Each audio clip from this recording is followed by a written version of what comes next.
I've been alone for the past few years, being 50-something, graying and alone. It was never easy, and because I wasn't social, I didn't have much friends. But thanks to the app Grindr, it helped me connect and date other men. I eventually met this guy. He was a lot younger and seemed to be in his early 30s. After a while, I recognized a spark I hadn't felt in years. At first, we chatted through text, and so our conversations quickly extended to social media platforms like Instagram and Snapchat. Then, it didn't take long before we started calling each other on the phone. He had a deep voice that made me feel comfortable talking to him. You're, you're really into an old guy like me? Old. You got experience. That's what I like. You should come over one day and have some cocktail. I'm not talking about drinks either. In time. The calls grew bolder and spicier. I would nervously flirt and whisper things I hadn't said out loud in decades. A part of me was ashamed because of my old age, but the youthful spirit inside me acknowledged the thrill of the experience. Soon after, video calls followed. Anyone who saw them would agree that he was hot. I knew that connecting online wasn't enough. I had to see him in person, and it was something we both agreed on. We set a date to meet up for a night of wine, Netflix, and business, as we put it. So, while waiting for him, I prepped the apartment, dimmed the lights, and poured the wine. When he finally arrived, he was even more handsome in person, a dangerous kind of handsome. We drank, chatted, and laughed as we got to know each other. But the more we drank, the more tension there was between us. We decided to put on Netflix as the heat was building up. Then, it happened. It was spontaneous as hell. It went on for about 5 minutes before we both finally finished. Then, we both laid in bed relaxing after that roller coaster ride. But then that's when the awkwardness began to creep in. So, you gonna take an Uber or what? It's late, so I just figured what? Am I some piece of meat you throw out the window? I was going to leave, but now I'm staying. Look, I wanted a one-night stand. That's it, okay? A one-night stand. After I gave you the NASA rocket ship? This is how you treat me? Get the hell out of my house or I'm calling the cops. Finally, I couldn't hold it in anymore. Then, without another word, he lunged at me. I dropped to the floor and then we wrestled. Time wasn't on my side. If anything, I was losing it.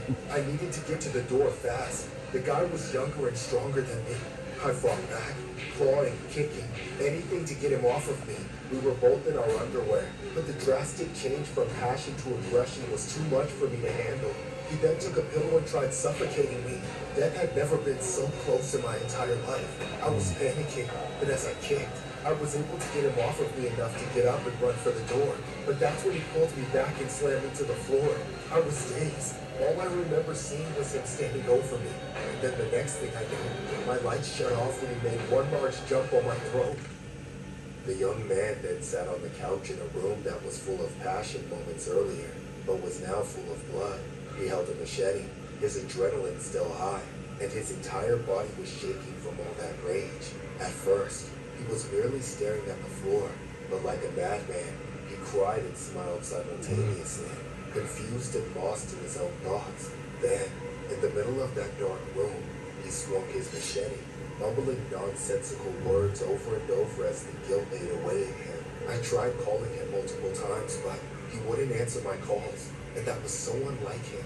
That's when I decided to visit his place, and when I entered the house using a spare key, the stench of iron hit me. It was thick and rich in a sickening way. I then turned on my camera and recorded the entire thing for the police. It was the inside of a horror house where there were bloodstains scattered all over the walls. I tried calling out to my friend, but no one answered. I was hesitant to head upstairs, but I needed the courage to follow the trail of blood leading deeper into the house. When I entered the bedroom, I saw pieces of him all over the floor, then immediately left and called the police. They were able to identify the suspect through Grindr and eventually arrest him. But what makes this case all the more disturbing was how after reviewing the footage I took that day, I could see the killer hiding under the couch. All this time, while taking a video around the house for the cops, he was there the entire time. It gives me chills knowing I could have easily suffered the same fate as my friend. This story was inspired by a horrific incident regarding a gruesome murder scene that was discovered at a Tampa home on East Okemos Road. Police say 53-year-old Rob O'Connor was taken out by a man he met on a dating website called Grindr. Lazaro Martinez Rojas is now facing a first-degree charge in O'Connor's passing. Now the victim's best friend is speaking out about the horror of finding his friend. Robert Braytag Jr. said he can't get the images out of his head. It's a horrific thing to walk into a home and find blood in your best friend's house, Braytag said. Investigators say O'Connor and Rojas met on Grindr and then eventually met at O'Connor's home where detectives say the two hooked up. Later, O'Connor asked Rojas to leave. That led to a violent confrontation. Records showed the slaying was caught on home surveillance video. They said it captures Rojas strangling O'Connor and standing on his throat until his body goes limp. Rojas then mutilated the body with a large kitchen knife. After not hearing from O'Connor for several days, Braytag and other friends went to check on him, and that's when they made the horrific discovery. What was even more chilling was how Rojas was still hiding in the house. We didn't know what we were encountering, so I had my camera and I did record the scene. And when I looked back on it, and I saw him under the couch of my recording, my hair just stands on edge now, thinking that you can see his hair sticking out of the couch, said Braytag. Rojas remains in jail with no bond.